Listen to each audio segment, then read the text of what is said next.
Hello, friends, and welcome to My Chemical Fancast. I'm Kat. And I'm Haley. And this is a podcast dedicated to all things My Chemical Romance.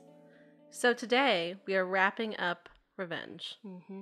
We've got 2 B-sides to go through, and then we're just going to talk about Revenge a little bit, and sort of what happened to the band during and after Revenge. A lot happened. It was a time of change. Yeah.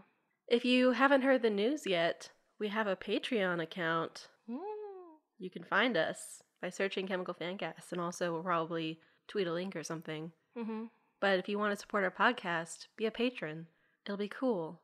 It'll be cool. The tiers are named after the MCR saints on the prayer cards. Yeah.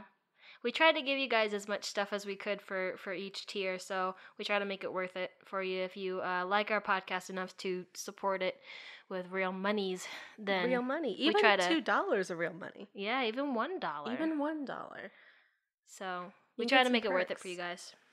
You can get some perks. You can get, well, big thing, you can get access to this podcast a day early. So instead of it coming out on midnight on Monday, it'll come out midnight on Sunday. Mm-hmm. So you can really start your week with us. And if you donate $5, I think it is, you'll get a sticker. And for everyone who is a $5 patron or higher, we're sending out stickers so soon. We just got them in, so expect them shortly. Mm-hmm. You can also request small topic episodes. You can get access to our notes, access to our drinking game. So there's cool shit on there. And maybe we'll have more things in the future. Who knows? Mm-hmm. But I recommend it. So shall we get into it? Heck yeah. So, first song, Bury Me in Black. I don't actually have a ton to say about this song, but I mean, obviously it's different from anything that they have done before or after. Yeah, it's very much a mix of Bullets and Revenge because it's heavier and has more screaming, that it feels more bulletsy. But I feel like Ray's guitar is definitely doing more revenge things. Yeah. So, Bury Me in Black was a Japanese bonus demo. It was also on Life on the Murder Scene. Mm-hmm. And you can hear Ray's influence in it. It's way more metalcore, and it's really chugging guitars and a lot of yelling. A lot of yelling. I like that about it. It's a jam, man. In middle school, this is my shit. Oh my god. In middle school, everyone's ringtone was Pick Up the Phone, fucker. It still fucking rips. It's such a good song. It also kind of reminds me of Honey off Bullets a little bit, lyrically, because it's kind of an I hate this chick song. And I get that feeling from Honey, too. Mm-hmm. But this one has more, self-loathing, which is a revenge trait. I also feel like phones appeared semi-frequently in early MCR lyrics. Mm-hmm. There's a phone here. There's a phone in Bullets somewhere. Don't remember where it is. I don't remember either. But I know there's a phone there. Okay. I feel like phones were a thing.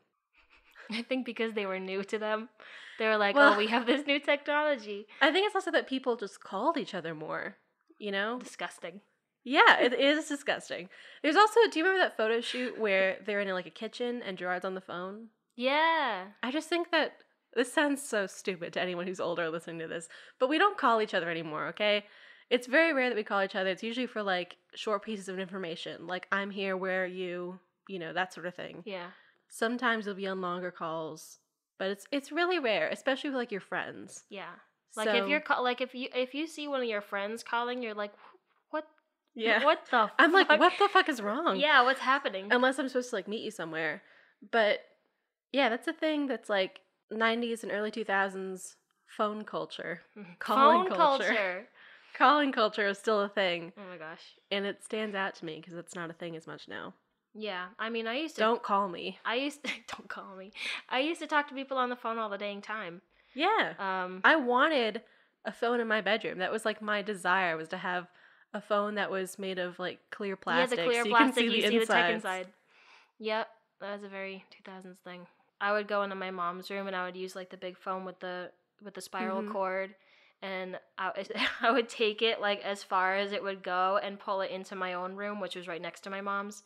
And just mess with the cord the whole time while I was talking to my friends from elementary school. I don't know what the heck we were talking about, but we would stay on the phone for an hour and a half. I don't know, but I also called people a lot when I was in elementary school and early middle school. I definitely remember long phone calls. What did we have to talk about? I don't know. But we definitely called each other. Yeah. Those are the days. Yeah. Just kidding, they were not. I much prefer my smartphone. Mm-hmm. Because then, like, eventually, when cell phones started going on the rise, your home phone would just be a place where, like, bill collectors would call you. Mm-hmm. Like, every call was spam. You'd never pick up the phone. Right. You know? Yeah. Shot lip gloss through my veins. Fave line. Love that line. Also, I've been calling you all week for my shotgun. Love it. So edgy. I'm here. It's the aesthetic. Mm-hmm. I like that Gerard is still managing to slip some sass into a metalcore song. Oh, yeah. Like, he's talking about lip gloss and dance shoes. Yeah, and the way his voice kind of is sometimes.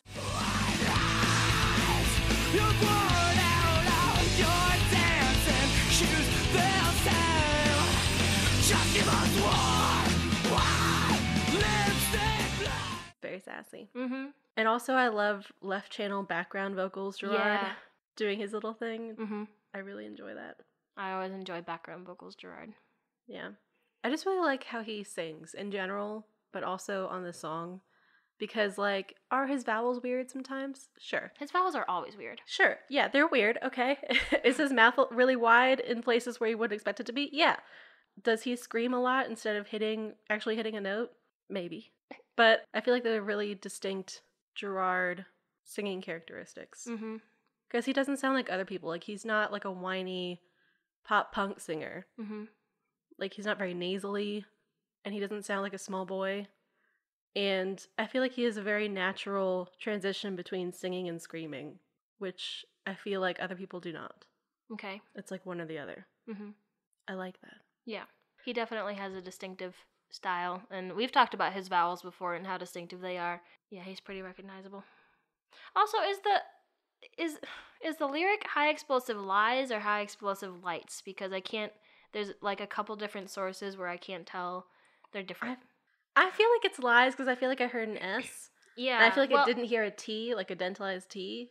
I mean, we've had this problem before though, like with Jet Set, we had this problem K.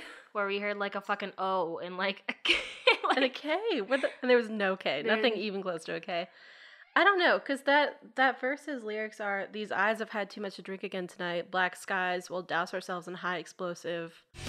Black skies, we'll douse ourselves in high explosive lies. Maybe light makes sense because of the black skies. Sure. And that it's about eyes. I mean, I can see that, but I don't know. I've always heard lies, but if it's just light where he doesn't really pronounce the T, then I could believe that too, but I don't know. Light seems to maybe fit in with the other images in this verse, but I feel like I hear lies more, so yeah. Who fucking knows? At Gerard. Another thing about the lyrics, he says purifying flame. He has a thing about this, I think, because it shows up again in Only Hope. Oh, he definitely has a thing about this, because the whole thing was like purifying flames of a Marshall Hashtag amp. Yeah, yes. Oh my gosh. He's too much. He's extra. I think it's just another sort of kind of religious-y image of sacred fires. Yeah. And I think it's also a very dramatic thing and also kind of a comic booky thing. Also, his I want to see what your insides look like line. Ooh, he edgy. Really fits in with the stab wounds are sexy aesthetic. This whole song is very aesthetic. Yeah. I have found one live version of this song. Ooh. I don't know that I've heard a live version. There's one. From what year? Oh gosh, I don't even know. It doesn't have a video. I'm gonna guess 2003. Just probably 2000. No, it can't be 2003. They might have written it before. I mean, they could have. So, if you want to listen to it, obviously we're not gonna put the whole video track in here. But if you want to listen to it, you can look up "Bury Me in Black" live on YouTube, and it's the one with the black and white pictures that are a bunch of stills and stuff. And it's not even the first result. It's not even the first result. But we're gonna listen to it so that we can experience this together. Here we go.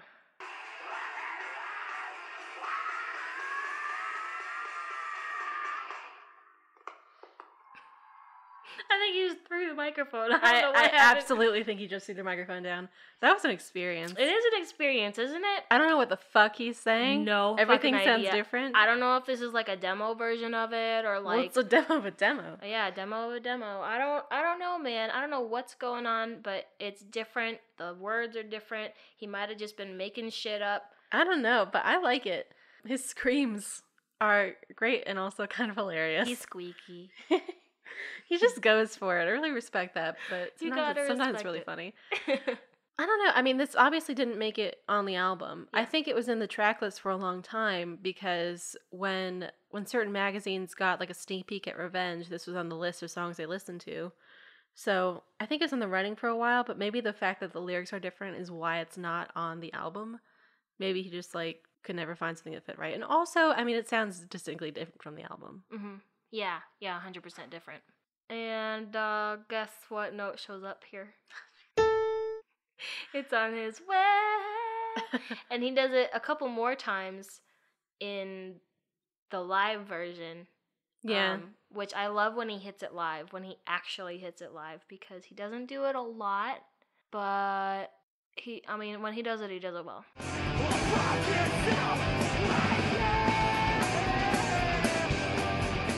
He's just busy. He's running around. You keep making that excuse for him that he's busy. I feel like it's something where he needs a lot of air to do it. I mean, yes, but, you know. And air is hard to come by for him when he's on stage.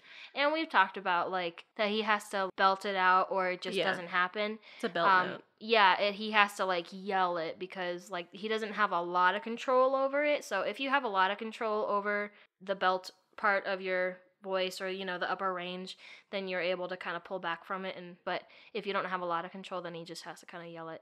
He's not known for having a lot of vocal control. He just sort of goes for it. Yeah. It's like, this works.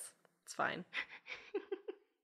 He should not be screaming like that, though. Like, to be really honest, he shouldn't. Well, it's too late now. He's already broken his voice. We'll get to that later, but he broke it in Parade. I know.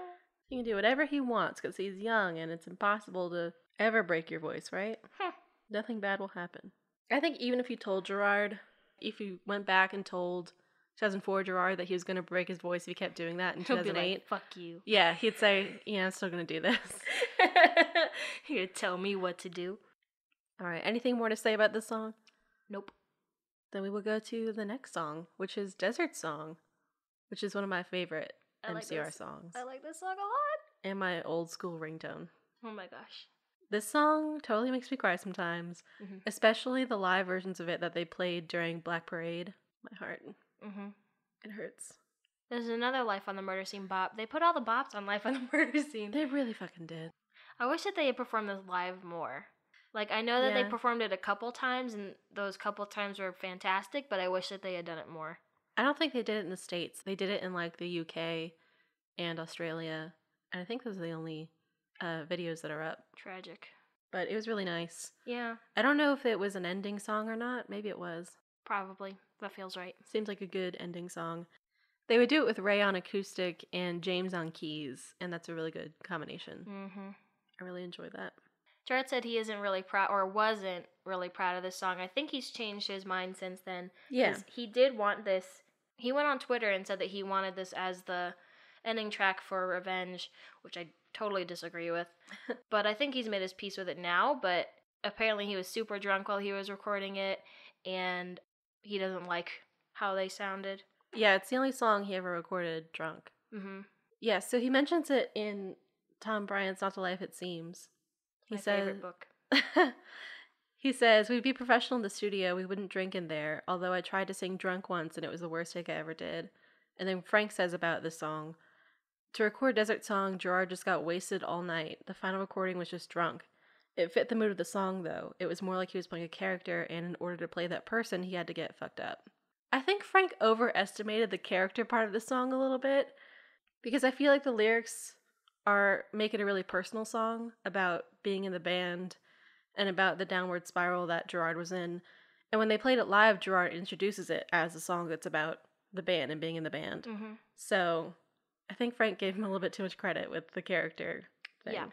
Yeah, I think that's why the vocals are so, like, raw and real, and loose, like, aside from him being being drunk while recording it. It's just a really personal song. I can definitely see where it fits into the storyline, though. Like, I think that if we want to fit it into the Demolition Lovers storyline, I think it's about the protagonist, like, after he has, I don't know, done his method of suicide or whatever it is. Like, if he's either shot himself or if he's poisoned himself or I don't know.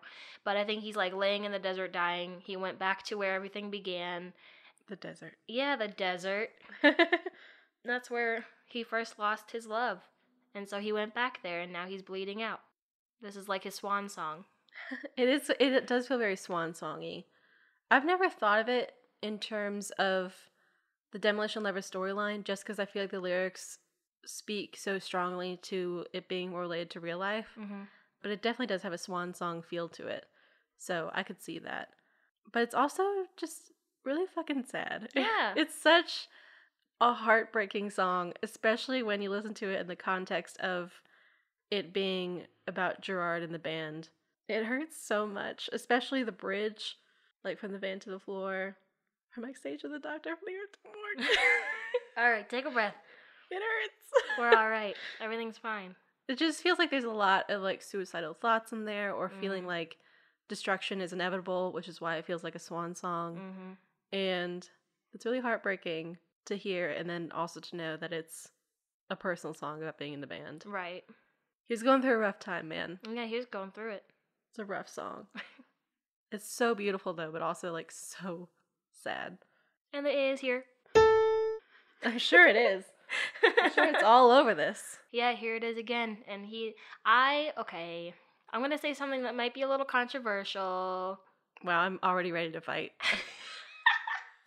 I don't know what you're going to say, but I think that sometimes people's vocals can be better when they're drunk.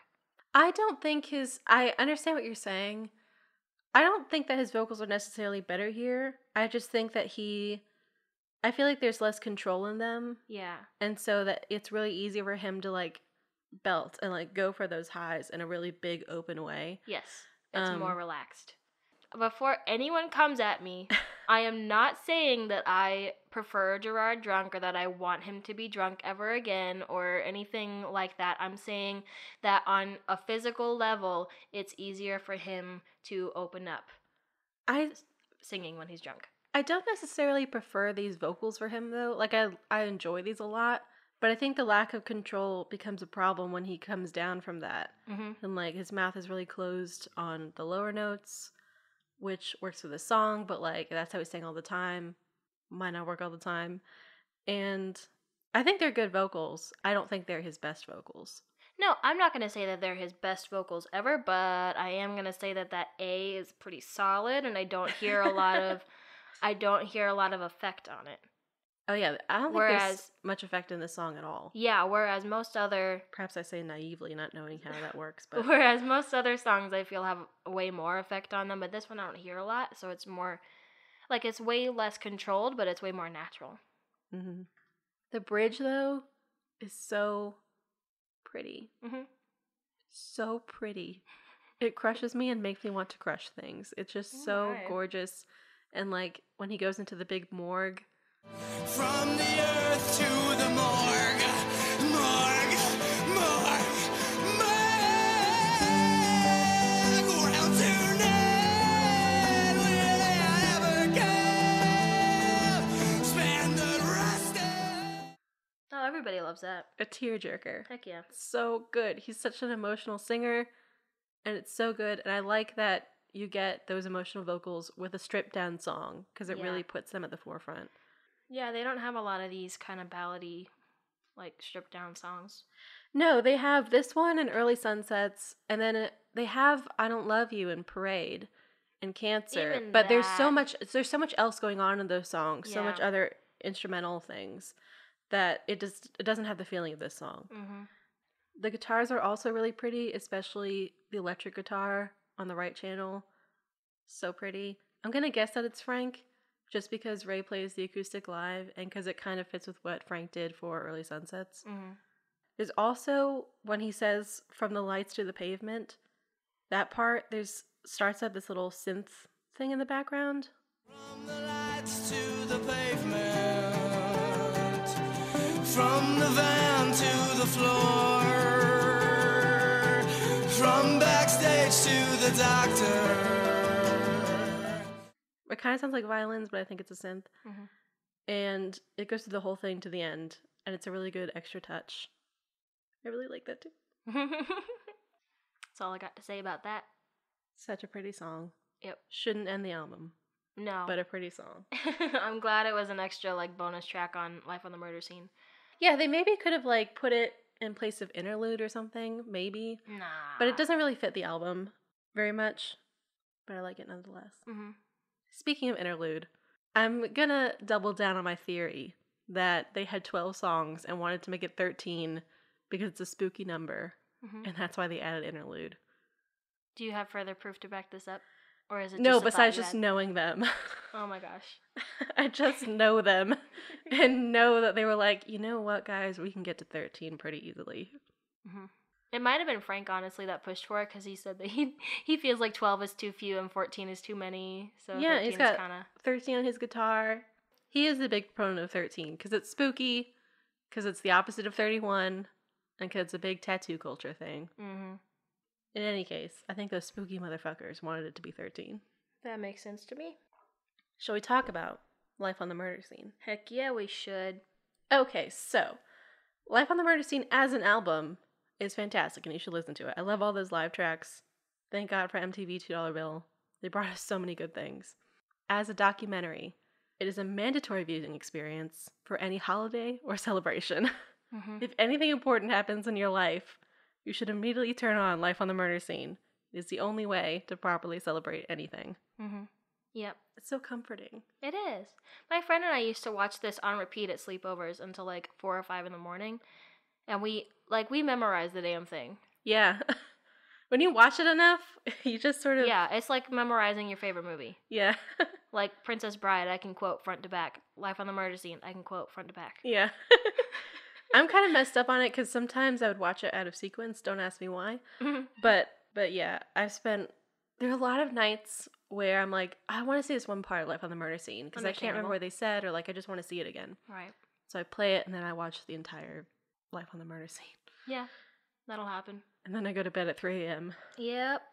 And it still cracks me up. Even after watching it like 100 times, I still laugh like a dumbass at this documentary. We're also the worst people to watch it with because we point out the same things. Sometimes we'll like say the same thing back to this TV screen. We're atrocious. Yep. You shouldn't watch it with us. It's terrible. But we definitely did watch it when we were in New Jersey for Frank's last show of the year last year. Mm-hmm. Yeah, we definitely watched Life on the Murder Scene after that and gave up partway through, but We were tired. we were fucking exhausted. And so this came out in April of 2006. correction. What? We watched it for New Year's Eve We to watched celebrate it for New Year's Eve. Yeah, we watched it for New Year's Eve in Asheville right after we came back from the bar. That's who we are. Mm-hmm. So this came out in April of 2006 when they were just writing and starting to get serious about Black Parade, and it gave us so many new things to tide us over. Yes. It like solidified so many stereotypes about the boys. Absolutely. Or originated the stereotypes about the boys. Absolutely. It's kind of a mess, to be really honest. Like, No. no, not the documentary itself, but I mean in fan culture, when fans like latch onto this documentary, they're like, this one instance that we saw in Life on the Murder Scene is how they are all the time. Yeah. And so, people latch onto that and like, all right, I know this person now because I watched this documentary. So I think it originated a lot of stereotypes in fan culture about them. Yes. Mm-hmm. I love it when Ray dips his hand into the cupcake. That's a classic. Absolutely a classic. We also have a drinking game for this that is only available for patrons, and it is very, very potent. Mm-hmm. Perhaps it is not the safest game. No, you're pretty wrecked in the first 3 chapters. Absolutely wrecked. I took out, it was even worse at some point, and we did it when it was worse. I took out some of the worst parts. Like, there was one for, like, every New Jersey reference. So you just got fucked up. It's still really bad, though. Yeah. You can't do it. That You being want to said, have a good-ass time. if you become a patron and you have access to the drinking game, please drink. Don't drink at all. Just drink soda. Drink or it all. drink juice. Drink or responsibly. drink water or something. We are not advocating for underage drinking on this podcast, Hey, Kat. I didn't say drink if you're underage. I said drink responsibly, and it's not responsible to drink if you're underage. Also, okay, so in later years, they said that they would release another documentary or like a diary kind of thing similar to Life on the Murder Scene, which never happened. No. At Gerard, where's the footage? Or actually, more likely, at Frank, where's the footage? Because I know he hangs on to everything. Franklin. He has it somewhere. It was in the making, and I know that they have footage. I wonder if they thought the band was going to break up so much that they didn't release it because of that. Oh my gosh. Oh my gosh. Or they stopped filming. Oh my gosh. You know? Don't say that. Well, all right. Should we move on to the actual album wrap-up? Yeah, let's do it. All right. So Revenge is over, but let's continue to talk about it. Mm-hmm. First off, the album art. So, the art for Revenge is a drawing of two lovers with blood on their face, presumably the Demolition Lovers. Mm-hmm. Originally, Gerard wanted Revenge to be a photograph of those two people with blood on their face, but someone convinced him that the drawing was better, which it was. Mm-hmm. Iconic. But that's why Life on the Murder Scene has that photograph. Small factoid. Mm-hmm. I also want to talk about Otter. Here it goes. Okay. First, I want to talk about the fact that we didn't mention it a lot in the track by tracks, but the drumming on this album is really interesting. I don't know how to talk about drums very well. Me neither. I wish that I did, but I feel like the drums on this album are more noticeable than a lot of other music, and they really add a nice other layer to it that should be noted as very good. But as we've discussed before, Otter was not very reliable live, and also they probably just didn't get along very well. So, we've already mentioned this, Otter was fired by Ray and Brian, I think, and he did not go gracefully. He was very salty about it, and I don't have the quotes from him about why he's salty, but I'll just paraphrase his salt. So, Ray and Brian met with Otter privately to fire him after Japan when everything was going to shit. Otter was really hurt and said that the meeting was really short, but Ray says that it was only short because he walked off and didn't let them finish. So, you know. But the only person who spoke to him after that was Frank. And he called him to say that he wished he could have been there, hoped that they could be mature about this and be cool, and then Matt would keep playing music, and that he could call Frank anytime he wanted. So the only time after that they spoke was when Otter was trying to get into their trailer at 3 a.m. And he called Frank, complaining that he was locked out. And Frank was like, it's 3 a.m. Of course you're locked out. Like, what do you want? You know, if you want something out of there, we'll take care of it later. And Otter hung up and never called back. So then, I will quote Frank from now on. I went to where our practice space had been, and he and a friend had left cutouts from newspaper clippings and nasty notes and had locked the door so we couldn't get back in, but I broke in. I called him back after that and told him to grow up and call me when he did. He hasn't called yet. Ooh. Get wrecked, get wrecked. Frank is stone cold when you cross him. Stone Cold Jackson. Stone fucking cold. Oh my god. I think that was originally published in Alt Press, because if you have the new MCR anniversary thing that Alt Press put out, it's in there. Both Otter's quotes and Frank's. Oh my god. The drama of it all. Mm-hmm. Yeah, it is very dramatic. Do not fuck with Frank. Honestly. There's another, when the whole thing with Petticone goes down, and Oh, Frank no. has that quote about, like, about Jared. Like, Jared's great because he's not a filthy fucking liar, or whatever the fuck he said about Petticone. Oh my god. Frank is terrifying if you cross him. He's got loyalty in his arm, man. He values that shit. Yeah, for sure. And also, Frank was like 21, 22, like really fucking young. And he's telling Matt, call me when you grow up. Holy shit. Yeah, man. Moral of the story, don't fuck with Frank. He'll call your ass out. Because, like, the whole thing was like, they weren't trying to bury it, but Gerard, when asked about it, was like, I don't want to speak ill of anyone. Right. You know, this band is the Band of Brothers. Yeah, We like, should we're look at not each going to other. comment on that, and I don't want to talk about it. The whole point is that, like, we need to look at each other and know that we care about each other. Mm-hmm. Like, being vague about it and diplomatic. Frank is like, no, Nah, this is fuck what that. happened. Yeah, so that transition is happening after Revenge is recorded, but right before they go on tour. And, Gerard had just gotten sober or was about to get sober. I mean, it was after they lost Otter after Japan, so Yeah. the flight back from Japan Yeah. is essentially the first time he tries to get sober. Yeah. And I think this is kind of the first time that they're being recognized as, like, a serious band, unless you're, like, a parent. Oh, yeah. A parent.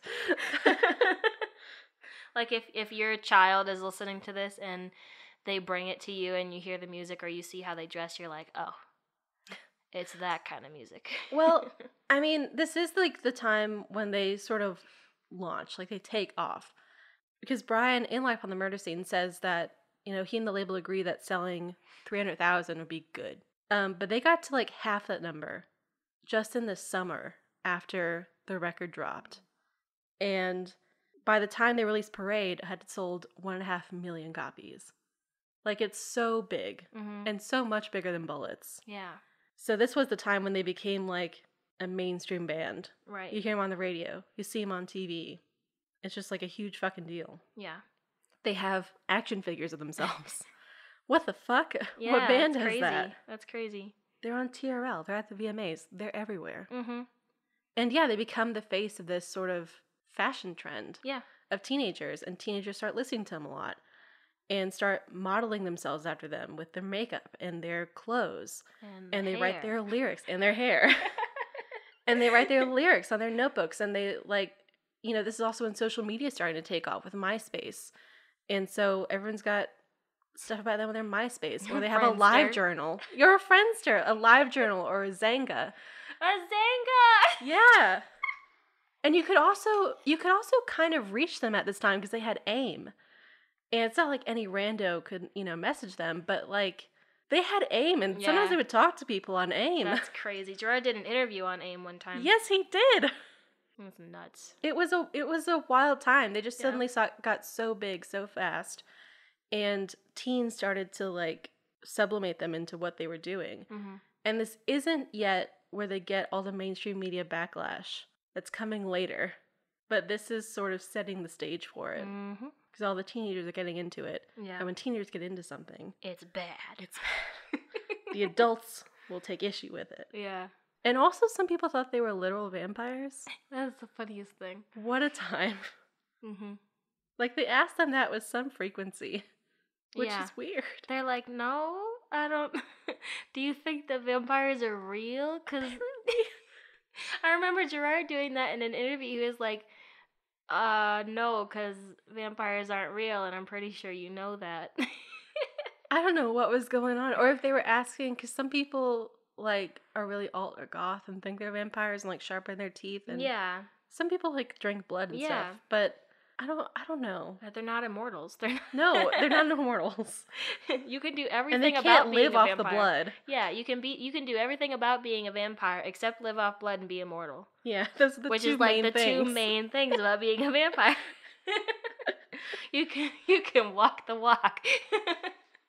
Also, this era gave us teal roots. Oh my god. Half blonde hair, red hair, and the all black hair, and then the short hair. Oh my gosh. It was a lot time. It was a lot of change. Yeah.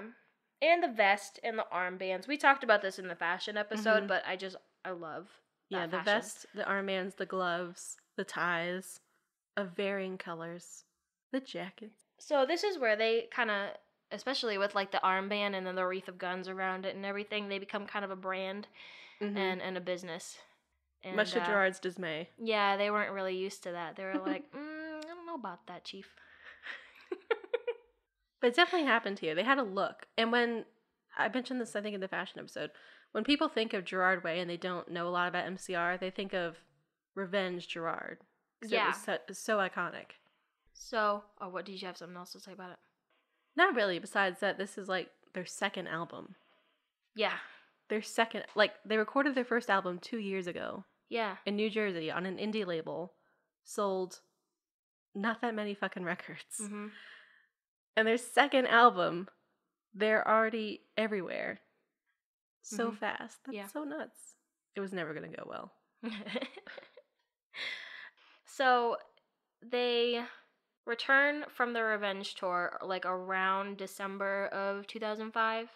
And that's the biggest tour that they had done so far. It was like everything was very new to them, but they had been on the road for a really long time and basically hadn't taken that long a break in between tours. This is a theme. Yes, it is, and I think it drove them into the ground. But that's a topic for another day. And when they get home, everything had changed. Like, there were new stores, like, things had happened in their friends' and family's lives that they didn't know about, and they came back, and they were like, what? Like, they were shocked. They didn't know how to handle it. They didn't really know how to integrate themselves back into regular life. So they were like, okay, well, I guess let's take like a 3-month break, and then we'll just go record again. That's fine. Yeah, it's totally fine. We don't need to live a real life or anything. No.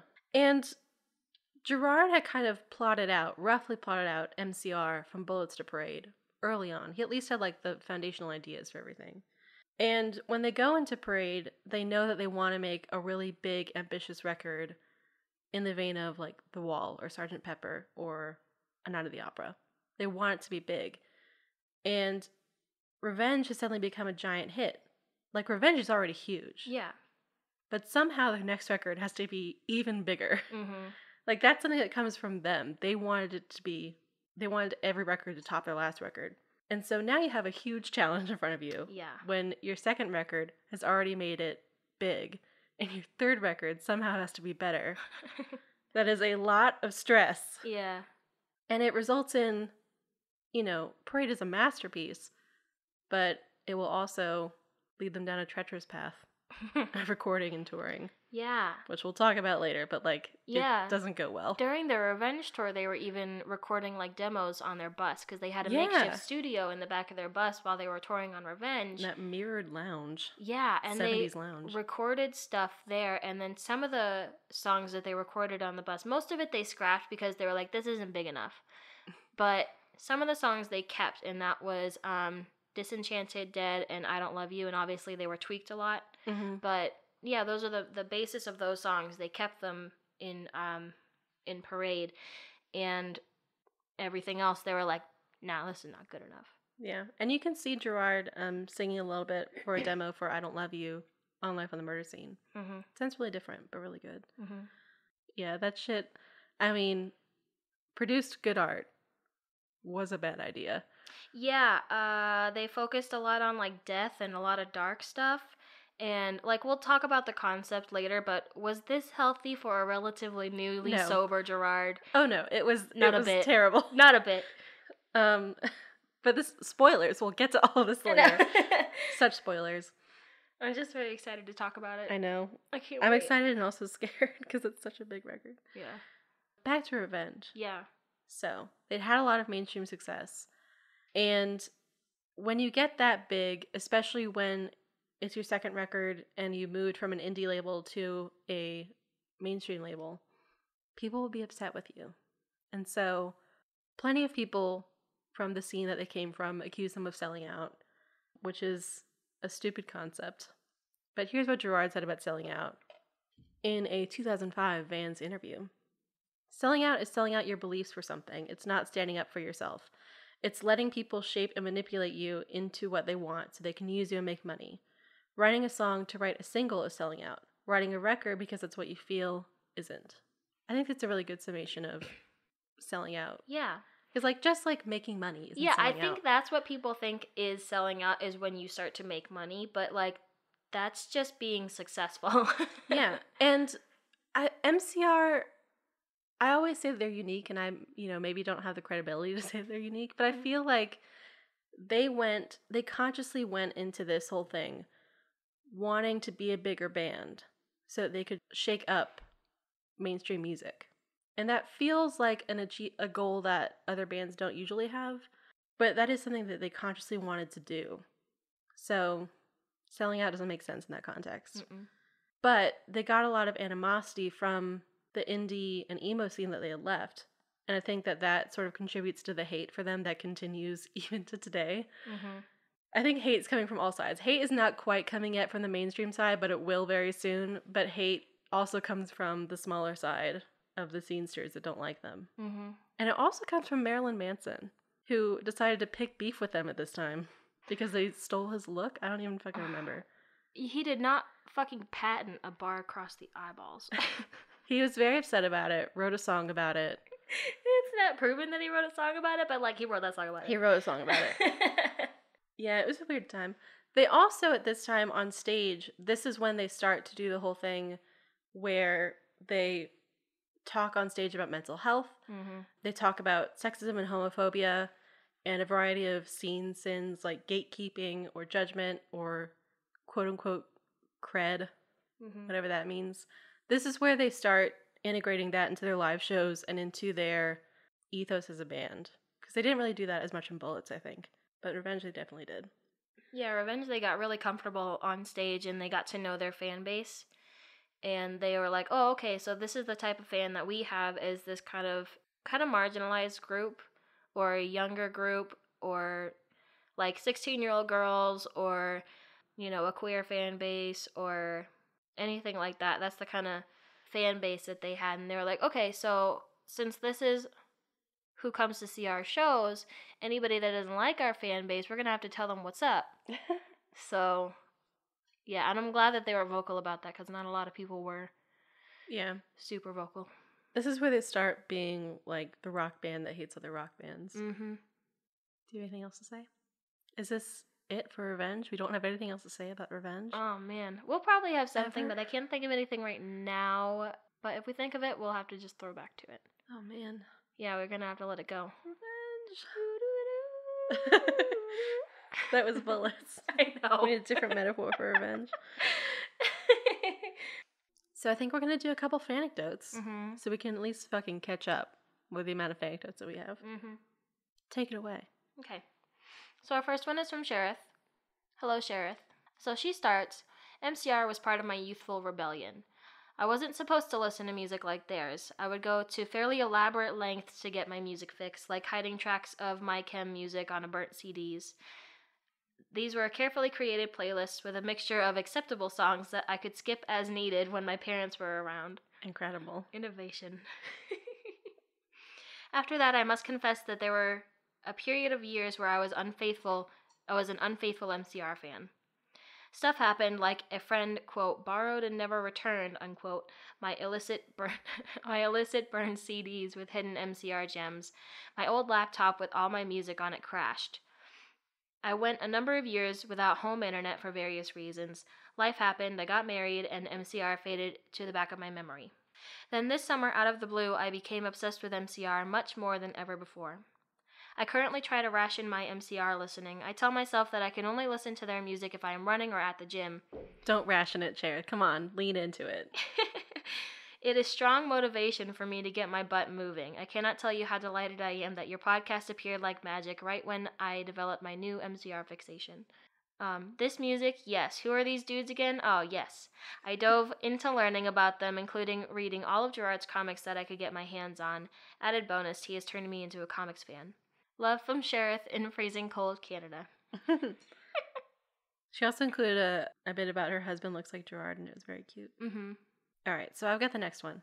It's by Twitter handle @Catrolia or something like that. Sorry if I mispronounce it. Here goes nothing. This is the abridged version of how I got into MCR. It was 2004 and I was at my high school boyfriend's house watching Fuse TV, holla, and the video for I'm Not Okay came on. After it played, they ran a commercial for 3 Cheers, and I immediately called up my dad and asked him to pick me up. I don't even think I told my boyfriend why I wanted to go home. Once my dad picked me up, I asked him to drive me to Target, and I bought their album. I really appreciate the hustle here. She saw it, knew what they wanted, and went out to get it. Gotta go fast. Listened to it start to finish that night and have been a fan ever since. My other favorite MCR fan memory is from when I saw them during the Black Parade tour in 2007. I was pretty close to the barricade and could feel the heat from the pyrotechnics. I still remember tears streaming down my face when they played Mama, and the fire shooting out when G sang, "We'll let the fire just bathe us." I thought to myself, wow, this is the best live show I will ever witness. And honestly, nothing has ever topped Gerard being wheeled out on that gurney. Just a detail about the story of how I got into the band, I had never heard of MCR before. They won me over instantly, and it was mostly because of the I'm Not Okay video. I quoted the opening D&D Audrey Hepburn line in my senior yearbook. I first saw them live at Warped Tour 05, and I vividly remember hearing G give his anti-groupie speech. That was such an important moment, not just for me, but for the whole genre of music. He was standing up against sexism and misogyny as soon as he had a big platform. God bless him. This person is so iconic. Saw the I'm Not Okay video, saw the Revenge trailer, went out to get it that moment, not just that day, that moment, left their boyfriend to go get this CD. Oh my gosh. And saw 07 Black Parade Pyro Tour with the Gurney and 05 Anti-Groupie speech. Yeah. That is some iconic shit. Yes, it is. I'm very jealous of your life. And also, I don't know how long that boyfriend stuck around, but you made the right choice in leaving your boyfriend to go get the CD. Not that that person was bad, but just like, if you're having to choose whether or not to get the Revenge CD, boyfriend time. One thing is very important. Yeah. And it's not the boyfriend. Got our priorities straight. Okay. So our next one is from @CamdenHooper on Twitter. And Camden said, "When I was younger, I started going through some real tough shit, and I couldn't find a purpose anymore. It was dark. Then one day in 7th grade, my best friend started telling me about this band I had to listen to. I had recently started liking rock music a year or two before, and for some reason had never listened to My Chem before. The first song I ever listened to was I'm Not Okay. Watching the video was a spiritual experience for a 13-year-old that had been bullied and pushed around for a good 3 years. I automatically connected to them, and they continued helping me out over the next few years, learning to find my voice and not put up with anyone's shit. When I was in 9th grade, I was struggling again with different stuff, and I couldn't seem to find what I was on this earth to do. My Chem helped me out of that through, quote, the purifying flames produced by Marshall half-stack amplification." There it is. There it is. And I soon had a similar experience that year with God and finding my purpose.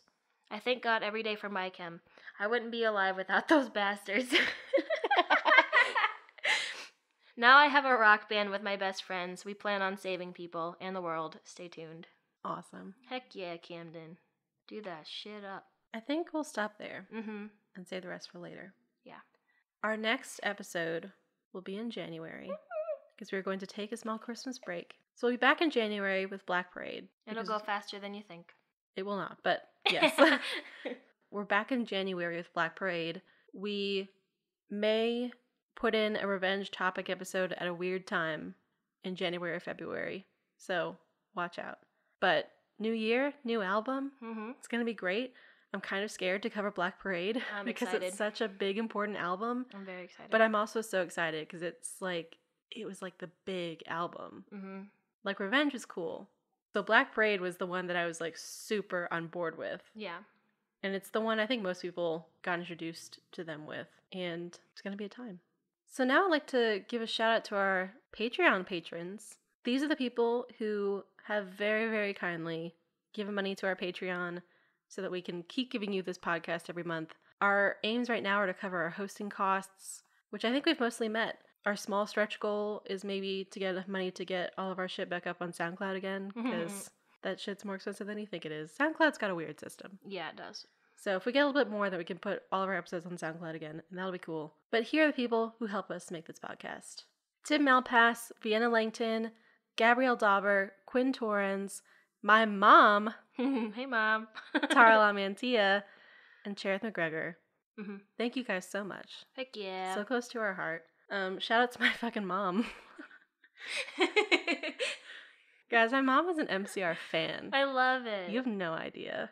This is amazing. When she first revealed to me a few weeks ago that she was an MCR fan, I immediately sent her the 2007 Maxwell show, and then the 2003 Maxwell show. Yeah.